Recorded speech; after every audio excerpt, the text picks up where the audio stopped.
Kejadian pasal 30 ayat 1-24. Ketika dilihat Rahel bahwa ia tidak melahirkan anak bagi Yakub, cemburulah ia kepada kakaknya itu, lalu berkata kepada Yakub, "Berikanlah kepadaku anak, kalau tidak aku akan mati."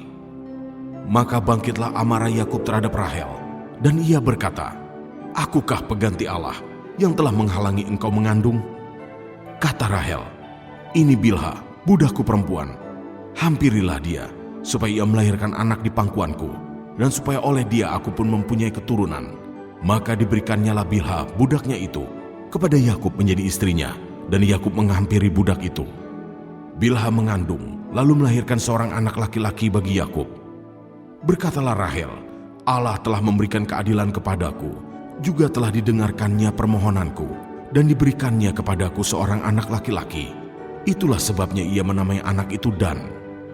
Mengandung pula Bilha, budak perempuan Rahel, lalu melahirkan anak laki-laki yang kedua bagi Yakub.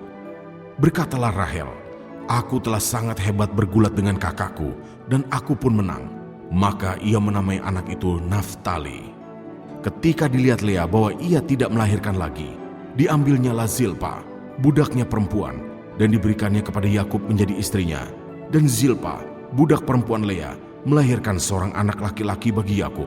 Berkatalah Lea, "Mujur telah datang." Maka ia menamai anak itu Gad. Dan Zilpa, budak perempuan Lea, melahirkan anak laki-laki yang kedua bagi Yakub. Berkatalah Lea, "Aku ini berbahagia. Tentulah perempuan-perempuan akan menyebutkan aku berbahagia." Maka ia menamai anak itu Asher.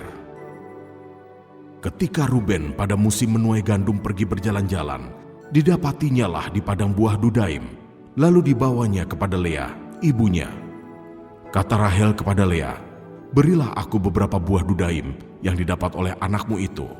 Jawab Lea kepadanya, "Apakah belum cukup bagimu mengambil suamiku? Sekarang pula mau mengambil lagi buah Dudaim anakku?"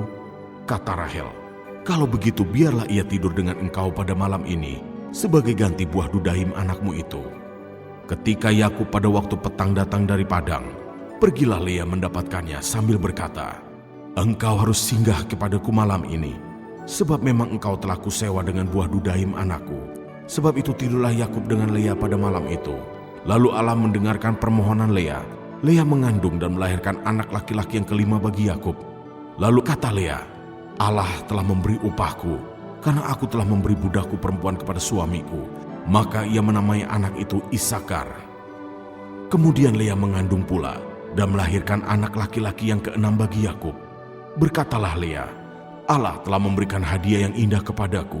Sekali ini suamiku akan tinggal bersama-sama dengan aku, karena aku telah melahirkan 6 orang anak laki-laki baginya." Maka ia menamai anak itu Sebulon. Sesudah itu ia melahirkan seorang anak perempuan dan menamai anak itu Dina. Lalu ingatlah Allah akan Rahel. Allah mendengarkan permohonannya serta membuka kandungannya. Maka mengandunglah Rahel dan melahirkan seorang anak laki-laki. Berkatalah ia, "Allah telah menghapuskan aibku." Maka ia menamai anak itu Yusuf sambil berkata, "Mudah-mudahan Tuhan menambah seorang anak laki-laki lagi bagiku." Ayat 25-43. Yakub memperoleh ternak. Setelah Rahel melahirkan Yusuf, berkatalah Yakub kepada Laban, "Izinkanlah aku pergi, supaya aku pulang ke tempat kelahiranku dan ke negeriku. Berikanlah istri-istriku dan anak-anakku yang menjadi upahku selama aku bekerja padamu, supaya aku pulang, sebab engkau tahu betapa keras aku bekerja padamu." Tetapi Laban berkata kepadanya, "Sekiranya aku mendapat kasihmu, telah nyata kepadaku bahwa Tuhan memberkati aku karena engkau." Lagi katanya, "Tentukanlah upahmu yang harus kubayar, maka aku akan memberikannya." Sahut Yakub kepadanya, "Engkau sendiri tahu bagaimana aku bekerja padamu, dan bagaimana keadaan ternakmu dalam penjagaanku. Sebab harta milikmu tidak begitu banyak sebelum aku datang, tetapi sekarang telah berkembang dengan sangat, dan Tuhan telah memberkati engkau sejak aku berada di sini. Jadi, bilakah dapat aku bekerja untuk rumah tanggaku sendiri?" Kata Laban, "Apakah yang harus kuberikan kepadamu?" Jawab Yakub, tidak usah kau berikan apa-apa kepadaku. Aku mau lagi mengembalakan kambing dombamu dan menjaganya, asal engkau mengizinkan hal ini kepadaku.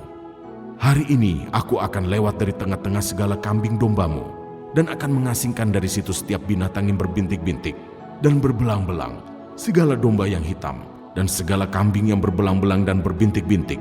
Itulah upahku, dan kejujuranku akan terbukti di kemudian hari apabila engkau datang memeriksa upahku.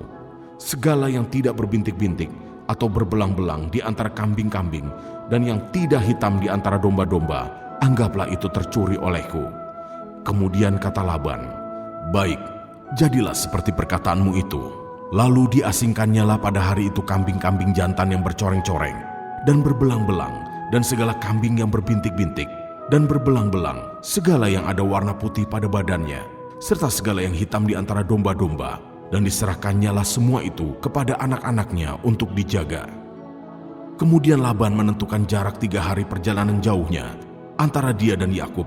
Maka tetaplah Yakub mengembalakan kambing domba yang tinggal itu. Lalu Yakub mengambil dahan hijau dari pohon hawar, pohon badam, dan pohon berangan. Dikupasnyalah dahan-dahan itu sehingga berbelang-belang sampai yang putihnya kelihatan. Ia meletakkan dahan-dahan yang dikupasnya itu dalam palungan, dalam tempat minum kemana kambing domba itu datang minum, sehingga tepat di depan kambing domba itu. Adapun kambing domba itu suka berkelamin pada waktu datang minum.